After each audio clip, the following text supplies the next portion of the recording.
dan apa pikiran kamu?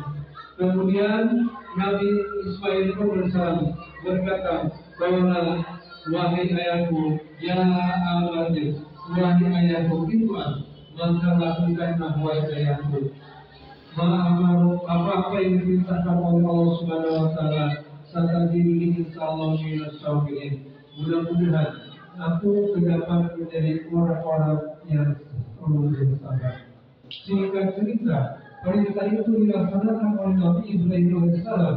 Dia membawa anaknya Nabi Ismail alaihissalam suatu ke tempat yang di bukit.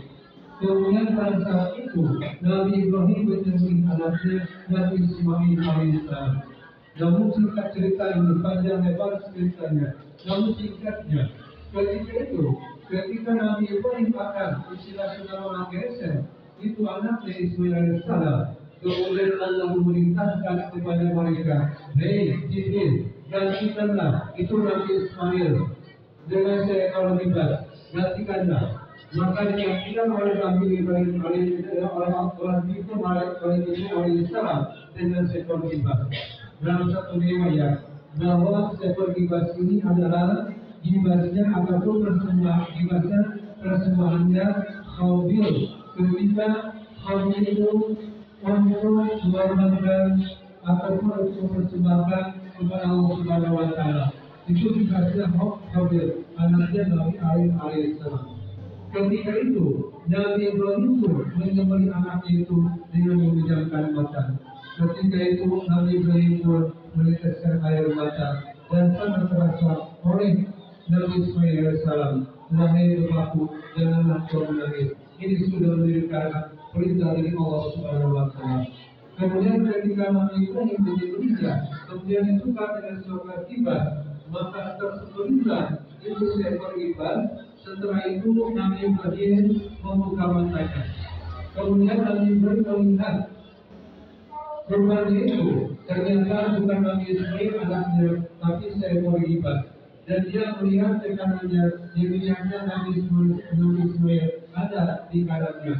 Kemudian Nabi Ibrahim mengatakan, Allahu Akbar. Itulah sejarah daripada kenapa kita sekarang ini untuk disunahkan makan untuk menyembelih hewan kurban. Hal ini rahimahullah. Kemudian apa sebenarnya? Dia diterima oleh Allah Subhanahu Wa Taala. Apa dagingnya? Apa darahnya? Apa tanduknya? Apa yang tidak? Allah Subhanahu Wa Taala berfirman di dalam surah La yanallahu Allahumma wa la dimauha wa la yanaluhu taqwa minkum. Tidak akan sampai kepada Allah Subhanahu Wa Taala apa di bawah darah daging-dagingnya, wala dimauha, dan tidak akan sampai darah-darahnya, wala yanaluhu, tapi yang sampai kepada Allah Subhanahu Wa Taala taqwa minkum, adalah ketakwa dari kamu. Artinya apa ini? Bahwa Allah tidak akan menerima kurban kamu itu dari daging-dagingnya, dari darah-darahnya, tapi yang diterima oleh Allah Subhanahu Wa Taala adalah dari ketakwaan-Mu, kata Allah. Artinya bahwa kurban ini bukan sesajen. Belum benar kalau ini sesajen kepada orang-orang dan sebagainya. Tapi ini bukan. Tapi ini merupakan satu melawan daripada kita cinta dunia, daripada kita bakhil. Sehingga kita dengan berkurban untuk melawan cinta dunia, maka berkorbanlah dengan harta kita untuk membagikan harta kita, membeli hewan kurban dan dibagikan kepada fakir miskin. Itu intinya, itu lebih kepada kita untuk melawan pada kita cinta kepada dunia dan bakhil. Sehingga dengan kita berkurban, maka kita itu akan menjadi orang yang dermawan, dan itu yang diterima oleh Allah Subhanahu Wa Taala. Dan ini rahimahullah. Kata Rasulullah, ketika dahulu orang-orang jahiliyah ketika menyembelih hewan kurban, kemudian darah-darahnya itu dioleskan ataupun dioleskan ke Ka'bah, karena yang akan sampai itu adalah darah dan dirinya. Maka pada saat itu pun turun ayat ini, kemudian itu tidak dilakukan oleh orang-orang Muslim. Pada saat itu orang jahiliyah ketika menyembelih itu dioleskan ke Ka'bah, ke penjuru Ka'bah, maka itu dibantah oleh Allah Subhanahu wa taala di dalam surah ayat yang 27. Hadirin rahimakumullah. Ketika seseorang membawa hewan kurban, kemudian diarahkan ke arah kiblat, kemudian dia menuntun hewan kurbannya, kemudian diarahkan ke arah kiblat, kemudian disembunyi. Pas begitu kata sandaran yang pertama, maka itu akan mengampuni daripada dosa-dosa kita. Kemudian bulunya, tanduknya, kemudian kuku-kukunya, itu akan disiapkan bagi kendaraannya, bagi mereka yang bertobat untuk masuk ke dalam surga Allah Subhanahu wa taala. Jadi orang yang bertobat, kata Rasulullah, yang pertama itu akan diampuni dosa-dosa oleh Allah Subhanahu wa taala, dan itu akan menjadi tumpangan untuk menjadi kendaraan kita untuk masuk ke surganya Allah Subhanahu wa taala. Hadirin rahimakumullah.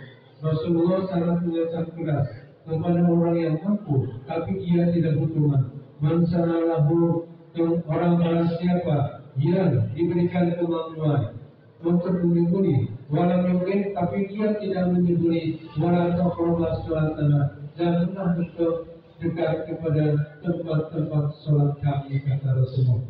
Saking kita bagi orang yang mampu untuk melaksanakan kurban, maka lakukanlah. Di sini pun perintahkan, kalau kita mampu, kemudian tidak kita menyembelih hewan kurban, maka kita berdosa. Jadi hukumnya wajib bagi orang yang mampu untuk menyembelih hewan kurban. Hadirin rahimakumullah. Jadi kesimpulan daripada sedikit ini peristiwa penyembelihan hewan kurban. Yang pertama, bahwa Allah tidak akan memberikan suatu ujian kepada kita di luar kemampuan kita.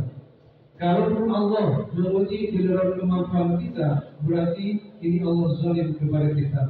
Coba saja, kalaupun Allah memerintahkan kepada kita untuk menyembelih anak kita, bagaimana?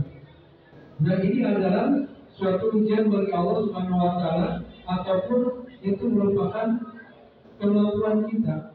Karena Nabi Ibrahim itu mampu, keimanannya sudah tua, Allah, kekasih Allah, maka dia keimanannya itu sangat tebal sekali, maka dia pun menyembelih. Jadi sesuai dengan kemampuan kita. Kemudian yang kedua, untuk menghilangkan rasa bakhil ataupun kikir, harta yang sudah diberikan kepada kita begitu banyak, namun kita tidak menyembelih, itu dosa. Tapi kalau kita menyembelih, berarti kita sudah menghilangkan daripada kekikiran. Dan yang ketiga, bahwa penyembelihan hewan kurban itu adalah untuk mendekatkan diri kita kepada Allah Subhanahu wa taala. Hadirin rahimakumullah. Mudah-mudahan tahun ini kita dapat melaksanakan kurban untuk tahun ini, dan Allah memberikan solusi kepada kita semuanya. Demikian mudah-mudahan mampu bagi kita semua. Barakallahu li wa lakum.